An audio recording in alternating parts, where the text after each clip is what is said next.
world famous missionaries' daily life. हम हर Sunday हमारा Bible study होता है, वो ये है कि मत्ती रचित सुसमाचार से हम सीख रहे हैं, है ना। कई संडे हमसे छूटे हैं, लेकिन फिर भी मैं उसको कवर करूंगा। बोलिए जोर से हालेलुया। आप कहीं नहीं है, यही है सारे लोग। देखो फिर नहीं बोल रहे। हमें गमतड़ा में आके था बाधा काटे गौतने जाते रही है, बाधा ही जाते ने। हाँ भाई जोर में तो बोली जा भाई। हाँ किदा हाँ है के तो वे ने मान भी खबर पड़े है तेंजरा नहीं तो पासे भेड़ा छुट्टी के आके विचार को ता गो बोले जाता रे यार है। तो चिया टी तुम बोलते रहा ले आपा बराबर आपा ही की जाओ। हालेलुया। तो मत्ती रचित सुसमाचार से हम अध्ययन कर रहे हैं। उसका हमने पिछली बार 10वां अध्याय उसका 1 से लेकर के 15 तक हमने देखा था, उनके चेलों के बारे में और चेलों को नियुक्त करने के बारे में और 12 प्रेरितों की सेवकार्य के बारे में। और आज हम देखने जा रहे हैं 16 से लेकर के मेरे ख्याल से हम 32 या 31 तक देखेंगे। उसका हेडिंग जो है वो ये है, आने वाला संकट। क्या है? सभी लोग बोले जोर से, आने वाला संकट। आने वाला संकट। और एक बार बोलिए, आने वाला संकट। आने वाला संकट। संकट से हर कोई भागता है। आप लोग यहाँ क्यों आए? चर्च में क्यों आए? आपके पास संकट है, इसलिए उस संकट से छुटकारा पाने के लिए, है कि नहीं? हर कोई संकट को अलग अपने जीवन से अलग करना चाहता है, लेकिन मैं तुमसे कहना चाहता हूं ये संकट आपके जीवन के साथ ही रहेगा, ये कभी नहीं निकलेगा। आप कुछ ना कुछ परेशानियों से गुजरना ही पड़ेगा, आपको दुखों को उठाना ही पड़ेगा। आप दुखों में चले ही जाओगे या चलते ही रहोगे, ऐसे ही जीवन का रहस्य है। और उस जीवन से निकल करके, दुखी जीवन से निकल करके आपको परमेश्वर के राज्य में जाना है। हालेलुया। संकट अब यहाँ कैसे संकट है उसके बारे में हम देखने जा रहे हैं। आप मेरे साथ निकाल सकते हैं मत्ती रचित सुसमाचार 10वां अध्याय उसका 16 वचन से हम पहले देखेंगे कि 25 तक के अंदर में या फिर इस अध्याय के अंदर में आने वाले संकट के बारे में बताया गया है। फिर उसके बाद बताया गया है किससे डरें, काथी बीजे, क्या विषय आखला है। उसके बाद लिखा है यीशु को स्वीकार या अस्वीकार करना, क्या विषय भी ही आखला है। क्या पास है यीशु का आगमन का परिणाम, उसके बारे में भी लिखा है। और आखिरी में है वो प्रतिफल। तो हम देखने जा रहे हैं आज आने वाले संकट और किससे डरें और यीशु का स्वीकार या अस्वीकार करना, यहां तक देखेंगे। अगले संडे हम बाकी यीशु के आगमन के बारे में मैं आपको बताने जाऊंगा। तो सबसे पहले आपको बाइबल का अध्ययन करते हैं उस समय में, या फिर बाइबल के वचनों को सुनते हैं उस समय में आपको जानना जरूरी है, समझना जरूरी है और सीखना जरूरी है कि कौन से अध्याय से पढ़ रहे हैं, कौन से किताब से पढ़ रहे हैं, कौन लिख रहा है और कौन लिखा हुआ जो है उसका उपचार कौन कर रहा, बोल रहा है कौन और किसको सिखा रहा है, किसको समझा रहा है, वो बातें आपको जानना बहुत जरूरी है। हालेलुया। हालेलुया। मैं यहाँ क्या मत पढ़ी नहीं थोड़ी रीता में यहाँ पे बस हमें आखी देता हूँ। हालेलुया। हालेलुया। बोलिए जोर से हालेलुया। हालेलुया। ये हुई की है क्या हालेलुया। देखिए हमें मन खबर पड़ेगी का बराबर बनाते बदले जाए रख जाएगा। हालेलुया। तो ये ना रो संकट ना आधार पर आपा हिकी रही है तो बाइबल ना कोहू भी पर्सन आपा वाचजे, कोहू भी भाग आपा वाचजे तो आपे ऊपर ने नीचे ने जो वचन है तो चाल समझना बहुत जरूरी है, नहीं तो पासे गलत हो जाना रहा, बहुत मुश्किल हो जाना रहा। अमुक जाए एक कुछ वचन लेन भी बहुत बड़ा प्रचार कोई सकते हैं, बाकी अध्ययन ना मतलब जो है कि आप जा सकते। हालेलुया। तो पहले ही बात में आपको जानना है कौन बात कर रहा है। यहाँ पर मैं आपको पढ़ के सुनाता हूँ सबसे पहले, उसके बाद ध्यान से आप सुनना है, उसके बाद हम सीखेंगे। तो देखो, मैं तुम्हें भेड़ों के समान भेड़ियों के बीच में भेजता हूँ, इसलिए सांपों के समान बुद्धिमान और कबूतरों के समान भोले बनो। परंतु लोगों से सावधान रहो, क्योंकि वे तुम्हें महासभाओं में सौंपेंगे और अपनी पंचायतों में तुम्हें कोड़े मारेंगे। तुम मेरे लिए हाकिमों और राजाओं के सामने उन पर और अन्य जातियों पर गवाह होने के लिए पहुंचाए जाओगे। जब वे तुम्हें पकड़वाए तो यह चिंता ना करना कि हम किस रीति से या क्या कहेंगे, क्योंकि जो कुछ तुमको कहना होगा वह उसी घड़ी तुम्हें बता दिया जाएगा। और क्योंकि बोलने वाले तुम नहीं हो, परंतु तुम्हारे पिता का आत्मा तुम में बोलता है। और 21, भाई भाइयों को और पिता पुत्र को घात के लिए सौंपेंगे, और बच्चे माता पिता के विरोध में उठ करके उन्हें मरवा डालेंगे। मेरे नाम के कारण सब लोग तुमसे बैर करेंगे, पर जो अंत तक धीरज धरे रहेगा उसी का उद्धार होगा। जब वे तुम्हें एक नगर में सताएं तो दूसरे नगर को भाग जाना। मैं तुमसे सच कहता हूँ, तुम इस्राएल के सब नगरों में न फिर चुकोगे कि मनुष्य का पुत्र आ जाएगा। चेला अपने गुरु से बड़ा नहीं होता, और न दास अपने स्वामी से। चेले का गुरु के और दास के स्वामी के बराबर होना ही बहुत है। जब उन्होंने घर के स्वामी को शैतान कहा तो उसके घर वालों को क्यों कुछ ना कहेंगे। समझ में आया? काया खामग है वचन। अभी पहली बात यहाँ आपको जानना है कौन बात कर रहा है। अभी तुम आका कौन बात कर रही हो, कौन बात कर रहा है? बोलिए बोलिए बोलिए, जल्दी बोलिए। कौन बात कर रहा है? लिख रहा है मत्ती, सही बात है, लिख रहा है मत्ती, लेकिन बात कौन कर रहा है? नहीं खबर, क्या खबर है? यहाँ खुद यीशु बात कर रहा है। Hallelujah, hallelujah. कौन बात कर रहा है? यीशु बात कर रहा है। अब यीशु बात कर रहा है तो आपको आगे ये समझना पड़ेगा कि किससे बात कर रहा है ना, तभी आप वचन को अच्छी तरह समझ पाएंगे। आया को यही देवा वचन है, आखे तहे आखे है कोई तहे कोई, बाकी कहे को होती तो हम आज पढ़ा जजे ने है क्या नहीं, तो वह आप खबर पड़े का वचन सच्चाई का ही ले जाए। तो यहाँ यीशु बात कर रहा है। किनसे बात कर रहा है? आप बताएं किनसे बात कर रहा है?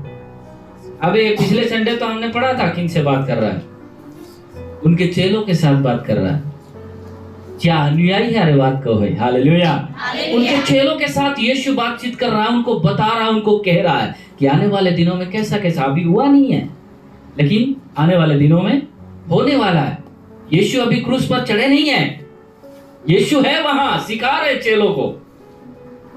चेलों की सेवकाई के बारे में यहाँ पर बताया है। 12 प्रेरितों को चुना है और उन्हीं प्रेरितों को यीशु सिखा रहे हैं। तो मान लीजिए यीशु के साथ चेलों के साथ यीशु बात कर रहा है, तो आपको यह जानना पड़ेगा कि कौन से विषय पर बात कर रहा है, किस विषय पर बात कर रहा है, किस विषय को वो जताना चाहता है, सिखाना चाहता है, समझाना चाहता है और कहना चाहता है।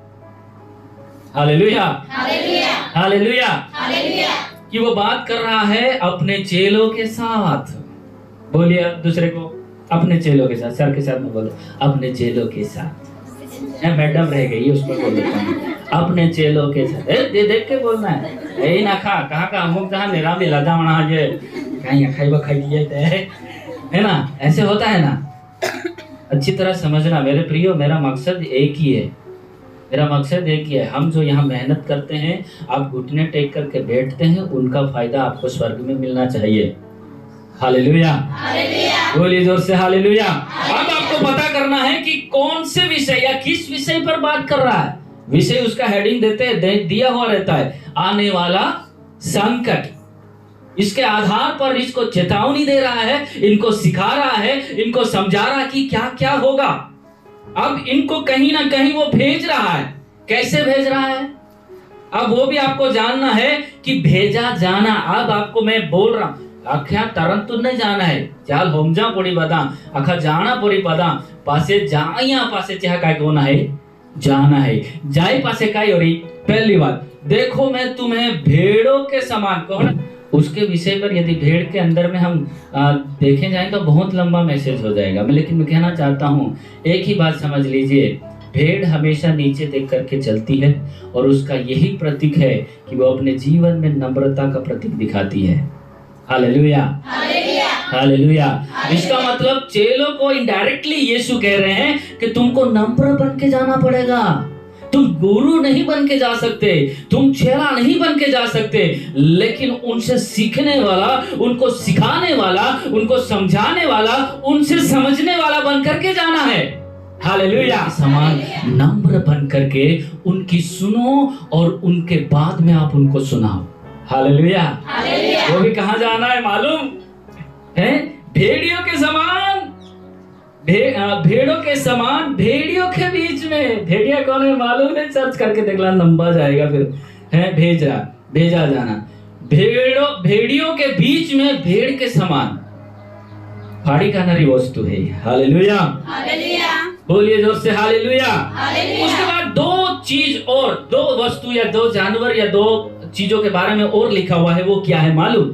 पढ़िएगा क्या लिखा है। पहला, भेजता, उसके बीच में भेजता हूं, इसलिए। कहां भेज रहा हूं? तुम भेड़ बन के जा रहे हो। कहां जा रहे हो? भेड़ियों के बीच में। इसीलिए क्या बोला है कि सांपों के समान बुद्धिमान। अरे सांप कहां आ गया? बुद्धिमान। आने उसके बाद बोला कबूतर के समान भोले बनो। कबूतर कितना भोला होता है, और उनसे भी हम मैंने बिल्कुल भोले बन जाते हैं। हमें जब तो दो इलाक बाकी उड़ी जाएगा नहीं। कितना देखो सोच करके। कौन बोल रहा है यहाँ? यीशु बोल रहे। सांप के समान बुद्धिमान बनना है और कबूतर के समान भोले बनना है। सांप के समान बुद्धिमान, कबूतर के समान भोले बनना है। कोई तुम्हें कहे अनपढ़ है ये, तो कोई दिक्कत नहीं, इसको कुछ नहीं आता, कोई दिक्कत नहीं। अरे ये क्या कर पाएगा? कोई दिक्कत नहीं। आपको जो करना है वो परमेश्वर के समय के अनुसार करना पड़ेगा। हालेलुया। उसके बाद लिखा है कबूतर के समान भोले बनो। उसके बाद लिखा है परंतु क्या करो? सावधान रहो। इससे सावधान रहना। उसके बाद लिखा है पंचायतों में तुम्हें खड़ा करेंगे, हाकिमों के सामने खड़ा करेंगे, राजाओं के सामने खड़ा करेंगे। और उसके बाद क्या लिखा है? उसे चिंता नहीं करना। उसे आजू बाजू वाला लाखा कहें जाते रहे, कहे नहीं जाते चिंता माँ कहा है क्या खा ये रखे तो नहीं बाजू में बैठे लेते लाखा चिंता माँ कहा है तो गीता खीटा किया में चिंता कभी भी नहीं कौन है। उससे चिंता मत करो। क्या ना करो? यीशु खुद कह रहे हैं हाकिमों, महासभाओं में, पंचायतों में तुम्हें खड़ा करेंगे, लेकिन उससे चिंता मत करो। कुछ भी जवाब देने के लिए चिंता नहीं करना है। हम जैसे कोई आपको पढ़ेगा, आप क्या करोगे मालूम? आप अपनी सच्चाई को साबित करने के लिए बहुत बड़ा पहाड़ खड़ा कर देंगे। कोई भी व्यक्ति ऐसा ही करेगा। अरे घर में भी ऐसा ही होता है, कहीं भी जाओ वहां पर भी ऐसा ही होता है। यदि आप दो बच्चों को कुछ काम दो तो वो कभी नहीं बोलेगा कि मेरी वजह से काम रुक गया, लेकिन वो दूसरे को ही बोलेगा काम नहीं जा यहाँ। करते हैं कि नहीं?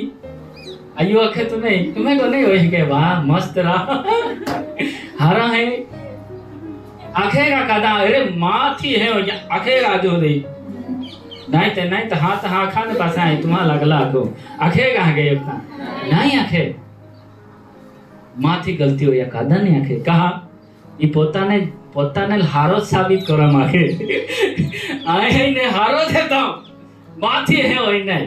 जवाब देने के लिए चिंता मत करना। हम जवाब के लिए अपनी सच्चाई को या अपने बातों को, अपने विचारों को केंद्रित करना शुरू करते हैं। जैसे ही पकड़ा गया, जैसे ही सभा में चला गया, काय आखूं की बादाम दिमाग में ये जनारा पासे जो चालू हो जाए ने हमें वाला योग तीर ठोके એટલે બીજો तीर आपे ने जाए, तीजो ठोके એટલે चौथो जाए, पांचमो ठोके छठो जाए ने बाकी काय आखे हां चिंता मा कोने जवाब दा हटी चिंता नहीं करना। Hallelujah hallelujah. उसके बाद ये जो अजीब जो शब्द जो है ना बहुत ही अटैच करने वाला शब्द है। क्या लिखा है? बोलने वाले तुम नहीं परंतु तुम्हारे पिता का आत्मा। तो समझो उसका एक व्यक्तित्व है और तुम्हारे अंदर में रहता है। मालूम है वो तुम्हारे अंदर में रहता है। वचन कहता है क्या तुम नहीं जानते कि तुम परमेश्वर की आत्मा का मंदिर हो? हालेलुया जोरदार बोली हालेलुया। लेकिन उसको समझना है, उसको सीखना है। यदि उसको नहीं समझेंगे तो आप तो फिर बोलेंगे भर जाओ भर जाओ भर जाओ। हवा थोड़ी है वो भर जाएगा। उसका व्यक्तित्व तो आपके अंदर में रहता है। याद रखना क्या लिखा है, पिता का आत्मा तुम में बोलता है। अभी मैं बोल रहा हूं, इतना सारा बातें कहां से आ रही है? मेरे खोपड़ी में तो लिखी नहीं है। यहाँ भी तो कुछ पॉइंट पॉइंट मैंने लिखे हुए, यहाँ से कुछ पॉइंट पॉइंट लिखे हुए। कहां से आ रहा है? परमेश्वर की आत्मा दे रही है। हालेलुया, हालेलुया, बोलिए जोर से हालेलुया। हालेलुया। उसके बाद उसके बाद पूरा ही रुख बदल जाता है। उसके बाद का विषय क्या हो जाता है कि एक दूसरे के विरुद्ध होते हैं लोग, एक दूसरे के विरुद्ध। देखो कोई लोग बाहर से नहीं होगा, अपने घर से लोग होगा। यीशु यहाँ बहुत खतरनाक बातें बोलता है, भाई भाई को और पिता पुत्र को घात के लिए। हुआ कि नहीं? ये बात नहीं मालूम आपको? नहीं हुआ, हो गया है।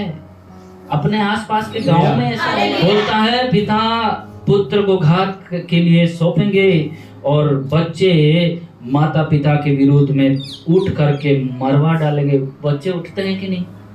मोबाइल पेंदिलाम पासे तुम्हारा खबर पड़ी, पोह कह के उठे तुम्हें वहां, पुही कह के उठे तुम्हें वहां हैं, तो वे मालूम पड़ी, तो वे तुम्हारी तीफों ये तला गया यू मैं वहां निपका था लेंगे दबियो आंगळावियो चिंगळावियो ही को या ती को या आम्ही मां वहां उठे पासे रोडवाથી કાઈ ફાયદો નહીં રહી। अगर वचन पूरा होयोला है। Hallelujah, hallelujah. यो कुछ रास्तो है ये वचन जहाँ अंदर में ठूसना चालू हो या ये वचन ना अनुसार जहाँ जीवन जीवना चालू हो या अने वचन एके तुम आखा कचा महल बिया एका तके मां दके नहीं मां दके ते बियाज मां कांच मिलवाना नहीं तुम्हार का दके देना है। अभी बाद में बताया। उसके बाद लिखा है भाइयों के विरोध में, बच्चे माता पिता के विरोध में यीशु के नाम के कारण सब लोग विरोधी बन जाएंगे। यीशु के नाम के कारण आपके विरोधी बन जाएंगे, लेकिन उम्मीद तो है भाई, कुछ ना कुछ है, उम्मीद तो है ऐसे बन भी जाएं। देखो मैं कई बार मैं जब उधर था हरियाणा में, तो कई बार मैं अपने आप को बहुत अकेले समझता था। पहले जब मैं गया तो बहुत अकेला समझता था। यह बाहर बिछड़ देने तरियो, बाहर बिछड़ देने तरियो, बाकी चाह रहे रोजे तो तोलो प्रेम नहीं सापड़े है नहीं, तोलो प्रेम नहीं सापड़े। मैं बहुत परेशान होता था। तो मैं फिर वहाँ हरियाणा में कई बार, फिर एक हफ्ता गुजरा, दूसरा हफ्ता गुजरा, 1 महीने के अंदर में मेरे को परमेश्वर ने अलग माँ बाप दिए जो बेटे की तरह मुझे संभालने लगे, बेटे की तरह देखभाल करने लगे। उसके बाद थोड़े समय में वो उसके ही बेटे मेरे भाई बन गए और वो भी अच्छी तरह से ख्याल करने लगे। जिस प्रकार से सगा भाई नहीं कर सकता वैसे ख्याल करने लगे। वहां छोड़ करके आए, यहाँ मैं अकेला था। कुछ लोग हम बैठते थे वहां पर हैं, कभी आशालवा जाते थे, कभी एलके जाते थे, कभी पाखरी में आते थे। आज आप सब मेरे परिवार हैं। बाकी लोग विरुद्ध हो जाएंगे, होने दो, कोई टेंशन नहीं है। परमेश्वर आपके लिए यदि एक व्यक्ति आपके विरुद्ध में होता है ना, तो 4 व्यक्ति आपके पक्ष में खड़ा करेगा। हालेलुया, बोलिए जोर से हालेलुया। आखिरकार धीरज धरने के लिए यहाँ पर बताया गया है। क्या लिखा है? मेरे नाम के कारण सब लोग तुमसे बैर करेंगे, पर जो अंत तक धीरज धरे रहेगा उसी का उद्धार होगा। हालेलुया, बोलिए जोर से हालेलुया। धीरज धरने का परिणाम है उद्धार का फल आपको मिलने वाला है। और उसके बाद दूसरे जगह चले जाना। कहाँ लिखा है?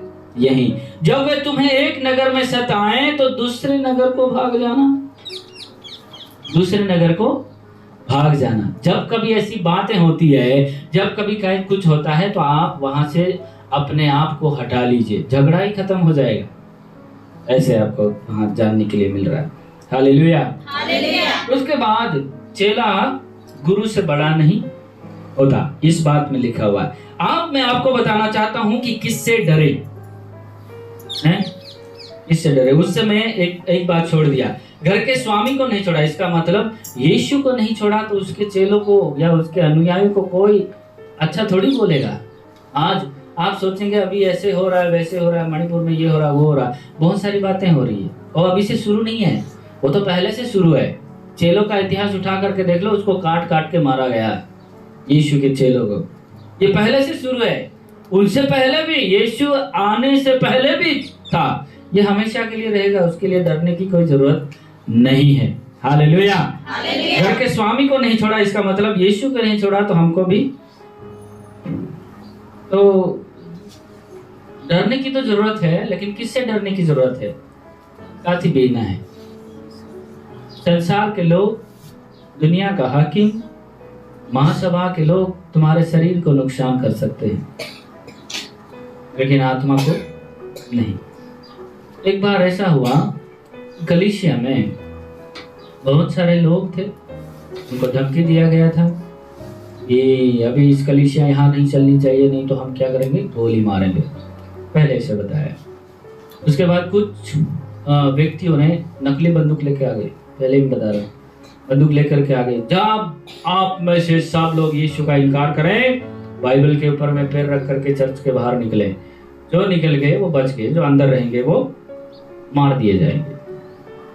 मालूम है, धीरे धीरे करके सब लोग चले गए, लेकिन वहां पर 6-7 साल की एक लड़की थी। उसको मालूम पड़ा था, उसको पता था मेरे यीशु से मुझे डरना है। वो लड़की सामने गई, तुम कुछ भी करो मैं ये नहीं कर सकती, क्योंकि मेरा उद्धारकर्ता यीशु है। वो बोला हम तुझे गोली मार देंगे। बोले तुम गोली मार दो, कोई बात नहीं, यहाँ नहीं मारना, यहाँ मारना। कहाँ मारना? यहाँ मारना। यहाँ दिल है, उस दिल के अंदर में मेरा यीशु है। और वो बोली क्या मालूम, तुम इस शरीर को काट सकते हो, पीट सकते हो, मार सकते हो, लेकिन आत्मा को कुछ नहीं कर सकते। Hallelujah, hallelujah, hallelujah. हालेलुया। ये विश्वास आपके अंदर में होना चाहिए। मरने के लिए तैयार होना चाहिए। मरने का तो कोई प्रचार करता ही नहीं है। दुनिया में हमें बहुत सारी प्रॉब्लम है मेरे प्रियो, उससे हमें परमेश्वर छुटकारा देगा, कोई दिक्कत नहीं है। परमेश्वर से एक ही शब्द में बोलो, प्रभु ये मेरे पेट में दर्द हो रहा है, मैं नहीं जानता क्यों हो रहा है, तो ठीक करने वाला परमेश्वर है, जरूर ठीक करेगा। Hallelujah, hallelujah. उस लड़की का विश्वास ये था कि मेरे शरीर को नाश तो होना ही है, लेकिन आत्मा को कोई नाश नहीं कर सकता। तो डरना उससे है।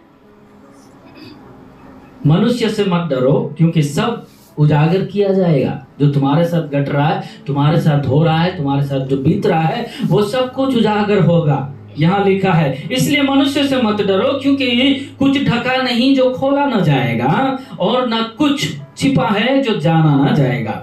जो मैं तुमसे अंधियारे में कहता हूँ उसे तुम उजियाले में कहो, और जो कानों कान सुनते हो उसे छतों के ऊपर से प्रचार करो। जो शरीर की घात करता है पर आत्मा को घात नहीं कर सकता, उनसे मत डरना, पर उसी से डरो जो आत्मा और शरीर दोनों को नरक में नष्ट कर सकता है। Hallelujah, hallelujah, hallelujah. हालेलुया। ये अधिकार परमेश्वर के पास है कि आपको कहाँ ले जाना है और कहाँ पीड़ा भोगने के लिए डालना है। उससे डरने की जरूरत नहीं है संसार से। आपको किससे डरने की जरूरत है? परमेश्वर से डरने की जरूरत है। हालेलुया।